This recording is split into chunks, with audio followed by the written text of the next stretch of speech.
Hi, I'm C. Josephine Wilkins, and I'm honored to be your guide. The question that was presented to me this week was, how can we embrace the experience and the process of aging? The theme that I want to look more deeply into is the theme of resistance. When I look in people's lives and I work with people, what I see again and again and again, what it is that blocks us from getting what we want, it is resistance. Now, oftentimes resistance can have a real negative connotation to it because it provokes not so good feelings, and it isn't always a comfortable experience to move into, to recognize, and to embrace our resistance. However, what I really want to encourage you to do is begin to look at resistance as a true blessing. It is here, it is presented. The divine has created the opportunity for you to be in resistance because it allows you to get more clear on what it is that you're wanting. Yeah? So resistance brings the mirror right up into your face and says, wow, this is what I'm not wanting, what it is. How is it that I can move forward in the direction of receiving what it is that I want instead? I want to talk about two examples of people that I've worked with over the years that have been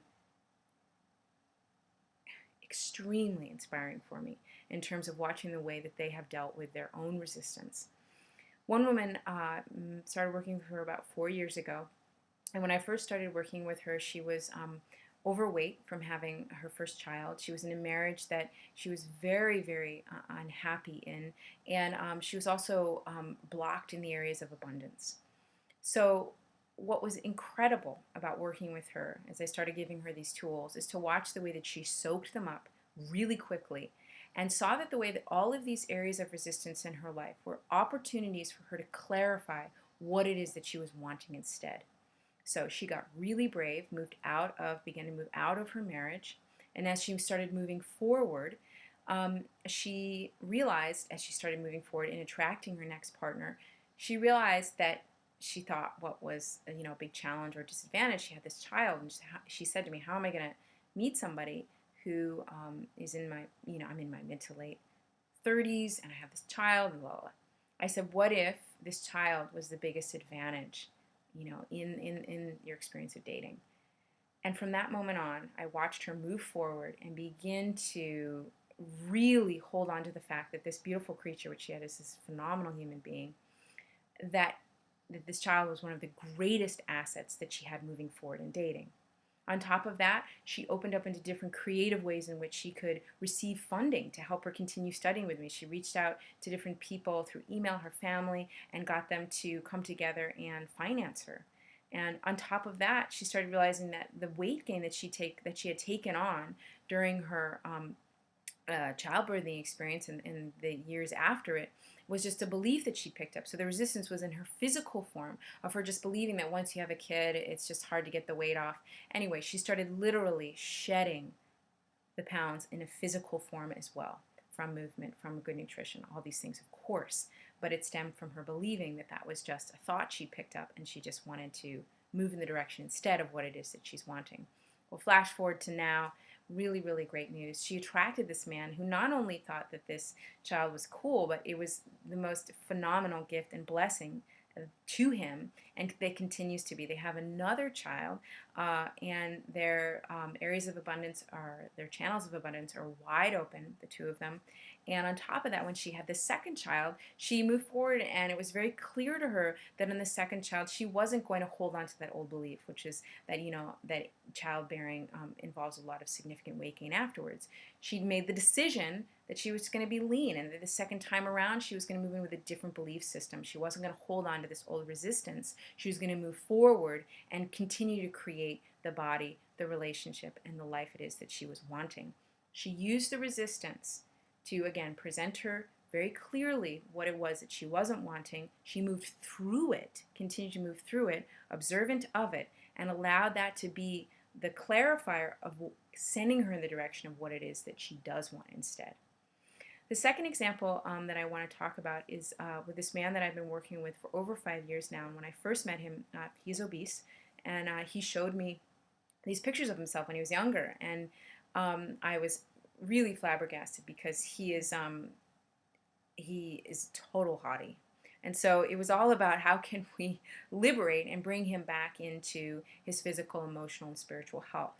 And in the beginning, what we did is we recognized, a lot of resistance where he had in movement. He travels a lot and he eats a lot of crap. He ate a lot of crap food, different restaurants, business meetings, fast food, you name it, bad stuff.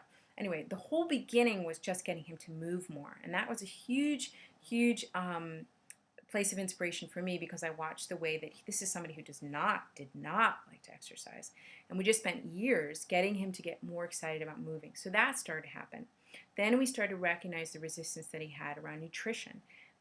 Growing up in a household that didn't always provide really healthy food, understanding that when he got stressed, the first thing that he did was move towards food to begin to soothe him. It's a very common thing. It's because it's biological. When you eat crap, the body gets a wonderful flush of yummy hormones similar to the effect of cocaine and crack. Anyway, that's another blog entry. So we spent years working on getting him to move. Then we spent years on, or a chunk of time getting him to eat cleanly. And he really started to lean down, which was wonderful. But then he got to this point where he started to plateau. And it was about a month and a half. And we couldn't figure out what it was. Finally, what we got really clear on was that, well, he looked to me and he said one day, what is it, Josephine, that I'm not doing? And I was looking at his workout, looking at the way that he was moving, the way that he was eating. And in the physical form, he was doing a lot. But what I learned was that if you just address the resistance in the physical form, you're going to definitely get results. And we all know people in our lives who have done that. They've worked through the resistance in their physical life. But if you're not moving through the resistance in your spiritual life, in your emotional life, you're not really, or you're not as open to receiving all the benefits that you could when you integrate moving through resistance in both areas of your life. So he looked to me and said, what is it that I can do? And I just prayed and I opened up and I tuned into my intuition. And what I was hearing was that he came in on this life to deal with feeling more safe. And so he had put on this physical layer because he was and has real trouble feeling safe. So we began to look at that. We began to address, as much as he was comfortable, all the ways in his life that he could begin to feel more safe. When he started addressing that, along with keeping the nutrition, along with keeping the movement, his goals started to show up with ease and grace, and he just continues to lean down and move in the direction of what it is that he's wanting. Both of those people were such a blessing for me to work with, because I just gained so much understanding and knowledge of the way that we can utilize our resistance to help strengthen us and bring us more deeply in connection with our spirit and more deeply in connection with the expression of creating the life in the physical form and all forms that allows us to feel more fulfilled and more peaceful and more delighted. So how does this relate back to aging? I think that whenever we're looking at a question where we're looking into self-discovery and exploring ourselves as we go along, we have to be really aware of the ways that we have resistance into what it is that we have resistance about. And so I just encourage you, as you move forward in aging, as you move forward meeting your goals in terms of what it is that you're doing to stay healthy, to stay spiritually connected, I just encourage you to continue to move forward and look at resistance, look at challenge, look at obstacle, look at all these inner roadblocks, outer roadblocks, anything that presents itself as adversity in your life. Allow yourself to see them as a blessing. Allow yourself to see them as a gem. And from that, we can then understand where it is that we want to move away from and what direction do we want to move towards instead. I hope this was helpful. I'm sending lots and lots of love. Namaste.